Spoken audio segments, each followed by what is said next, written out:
Sir, I have many questions. In fact, too many to ask. How do human beings understand the world around them? Thank you, Nitin. What you have asked me, in fact, is the essential question of the human experience.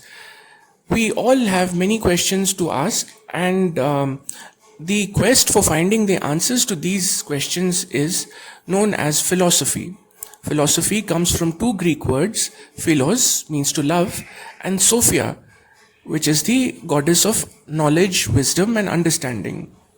So, if we want to understand philosophy, the first person that we must refer to is Socrates. Socrates was by no means a learned man. In fact, he was known as the madman of Athens. However, his student Plato wrote about Socrates quite a lot in many of his books and treatises. Today, we will be discussing a short event and the learning from that event of Socrates' life. Socrates was known as the madman of Athens.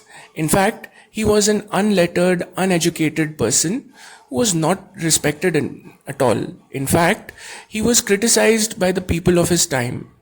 He would often stand by the corner of the road and ask the passers-by various questions. One among his favorite questions was, what is good and what is bad?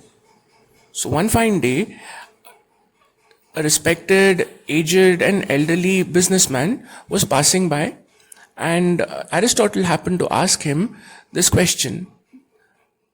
The businessman replied, listen, I am quite a senior man and I've earned quite a lot in my life. According to me, paying one's dues and following the rules of life are considered to me to be good qualities, or that is what I consider to be good. Aristotle quickly retorted. He said, let's take an example. Assume that your neighbor who has to go to a neighboring village gives you his sword for safekeeping and goes away on business to the neighboring town. Upon return, you notice that the neighbor has been drinking alcohol. In fact, his breath reeks of it. And the neighbor is in a very bad temper and asks you to return his sword. In such a state, would it be correct for you to return his dues? In fact, would it be correct for you to return the sword to your neighbor? I don't think so. In this way, the businessman went away, happy with Socrates' response.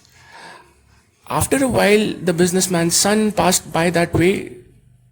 Democritus was asked the same question by Socrates, and to this, the son replied that I consider my friends and my accomplices to be good. Whoever is with me is good, and whoever isn't with me is not good. In response to this, Socrates says that if your friends are good to you, you consider them to be good, there may be many facets of their personality which are unknown to you. They may be doing many activities which you may not like behind your back. In fact, they may be even speaking ill of you, unbeknownst to you. And similarly, that person which you consider to be your enemy may also have aspects of his personality that you might admire. Perhaps your enemy is a very kind-hearted and generous person. Perhaps, unknown to you, he helps out the poor and the needy. So, your response of what is good and what is bad is also not correct. In fact, we will be looking at the response to this question in our next podcast.